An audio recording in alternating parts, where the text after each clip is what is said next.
2,000 years ago, the Han Empire in China and the Roman Empire in Europe were the two greatest empires in the world. Between them, they covered an enormous amount of the Earth's surface and a large percentage of the world's population. But were these two great empires even aware of each other? If so, was there any contact between them? Find out how these two great ancient empires interacted with each other on this episode of Everything Everywhere Daily.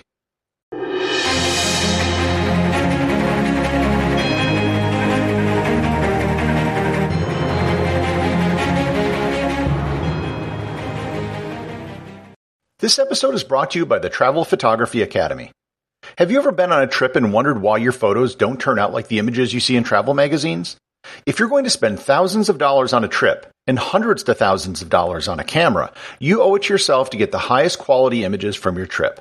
That's why I created the Travel Photography Academy. I set out to travel around the world in 2007 with an expensive camera, and I had no idea how to use it. As I traveled around the world, I taught myself the art of travel photography, eventually mastering it to a point where I was named Travel Photographer of the Year 3 times in North America. The Travel Photography Academy is an online course that teaches you everything you need to know to master your camera and to take better photos on your next trip. To improve your photography and to get better images on your next trip, visit travelphotographyacademy.com or click in the link in the show notes.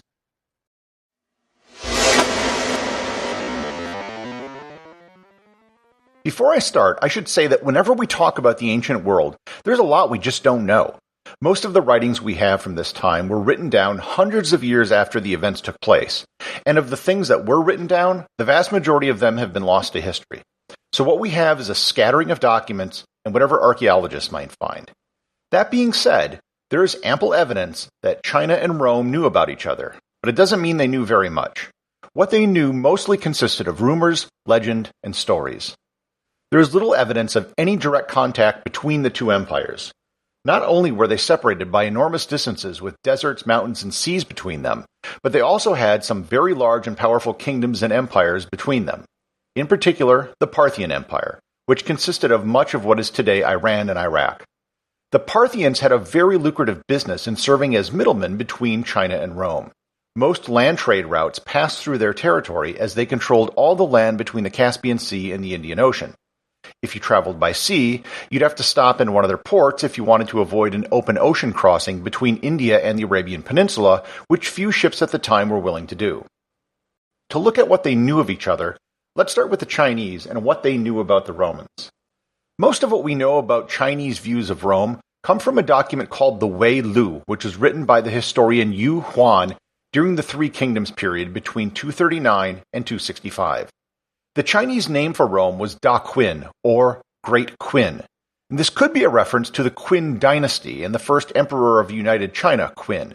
This might have been their way of implying that the Roman Empire was on a par with the Qin Empire in terms of greatness. Some of the passages indicate just how basic their knowledge of Rome was. Here are some of the passages from the translation of the Wei Lu. This country Da Qin has more than 400 smaller cities and towns. It extends several thousand li in all directions. The king has his capital, that is the city of Rome, close to the mouth of a river, the Tiber. The outer walls of the city are made of stone. This description of Rome is so generic it could apply to almost any city in Europe or even most of Asia. It continues, the ruler of this country is not permanent. When disasters result from an unusual phenomenon, they unceremoniously replace him, installing a virtuous man as king, and release the old king who does not dare show resentment. This is probably referring to the Roman system under the Republic, where consuls were elected to one-year terms. However, by the time the Wei Lu was written, it had been several centuries since this was the case. The Wei Lu even goes to explain why they haven't had direct contact with Rome. They have always wanted to communicate with China, but Angxi, Parthia, jealous of their profits, would not allow them to pass through.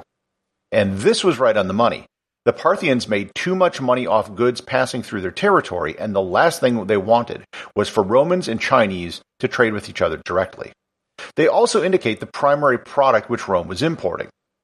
Furthermore, they regularly make a profit by obtaining Chinese silk, unraveling it, and making fine Western silk damask. This is why this country trades with Angxi, Parthia, across the middle of the sea.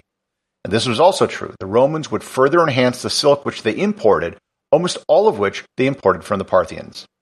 They identified the Roman Senate by noting, "They have appointed 36 leaders who discuss events frequently." The Senate actually had way more than 36 people, but they did get the gist of it. They even noted that Romans wore something like a toga and that they cut their hair. So what did the Romans know of the Chinese? The Roman word for China was Syrica, and the Chinese were called Syrens. This word derives from the Latin word for silk, Syricum. While Syrica mostly refers to China, it really sort of applies to everything east of India. They just didn't have enough knowledge of the region to differentiate the different cultures which live there. Pliny the Elder noted, "Then east of the Caspians we find again tribes of Scythians, and again desert tracts occupied only by wild animals, till we come to that mountain chain overhanging the sea which is called Tabis.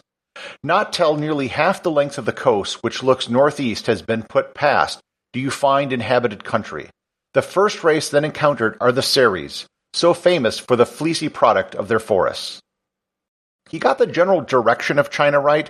However, he had no clue where silk came from, thinking it was a product of the forest and was a type of wool. Almost all mentions of Syrica in Roman literature are with regards to silk or its location. There is very little which indicates they knew about Chinese culture or the people who lived there. As for trade, we know the Romans imported silk, but we have very little evidence of what the Chinese might have imported. The truth is, they probably imported very little of actual Roman origin, because most of what Rome exported would have been bulky goods like wine, wheat, and ore, which would have made it to Parthia, but not much further. However, there have been some recent discoveries which indicate that there were some Roman goods in China. There have been several finds, including the tombs of Xi'an, where Roman coins were found. Recent finds of Roman coins in Japan almost certainly found their way there via China. There are also several samples of Roman glass which were found in Chinese tombs as well. There was glass making in China, so the demand for foreign glass probably wasn't that high, and transporting something so fragile so far was extremely difficult. Did any people ever make the trip from Rome to China? The answer is yes, but not very many. The Roman historian Florus made note of envoys from the east who visited Rome during the rule of the Emperor Augustus. Even the rest of the nations of the world, which were not subject to imperial sway, were sensible of its grandeur and looked with reverence to the Roman people, the great conqueror of nations. Thus, even Scythians and Sarmatians sent envoys to seek the friendship of Rome.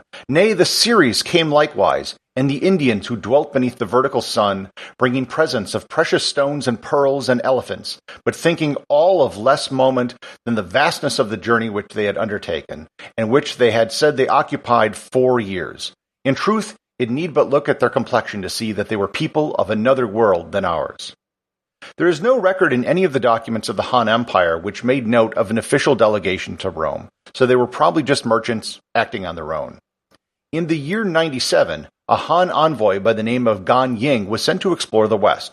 He arrived in Parthia, but the Parthians convinced him not to travel any further west, as they told him it was dangerous and it would take 2 more years to get to Rome. Most Chinese knowledge of Rome probably came from second-hand information learned by Gan Yin on his voyage. There was a Roman delegation that arrived in China in the year 166. The Han records show them having been sent by an emperor called Endun, which is believed to have been the Emperor Antoninus Pius, or his adopted son, Emperor Marcus Aurelius. The envoys were said to have traveled by sea from the south, entering China through what is today Vietnam. As with the Chinese in Rome, there are no Roman documents confirming that an envoy was sent to China. Nonetheless, the Emperor Huan played up the visit of the Romans to help his domestic political situation, as ambassadors from Da Qin provided him with a great deal of prestige. So the answer to if the Chinese and Romans knew of each other is yes. But what they knew was really vague second-hand information. The Chinese knew the Romans wanted their silk, and the Romans knew they produced silk, but there was almost no direct contact between the two empires. Before I close, I should make note of one final thing: the legend of the lost Roman legion. In 54 BC, the Roman general Crassus, one of the original members of the first triumvirate with Pompey and Julius Caesar, lost to the Parthians in the Battle of Carrhae. It was one of the most humiliating losses in Roman history. 20,000 Romans were killed, and over 10,000 were captured. Those 10,000 captured Roman legionaries were believed to have been sent to fight for Parthia on their eastern frontier. The Chinese general Ban Gu reported of fighting approximately 100 men who used what he called a fish scale formation, which is very similar to the Roman testudo formation, where soldiers would interlock their shields for protection. A legend started in the 20th century in the Chinese village of Liqian that some of the people there were descended from these Roman legions who worked their way to China after the Battle of Carrhae. Unfortunately, there has been no archaeological evidence of any ancient Europeans ever having traveled that far inland into China, and recent DNA testing shows that European traits that some of the residents show most probably came from Central Asia.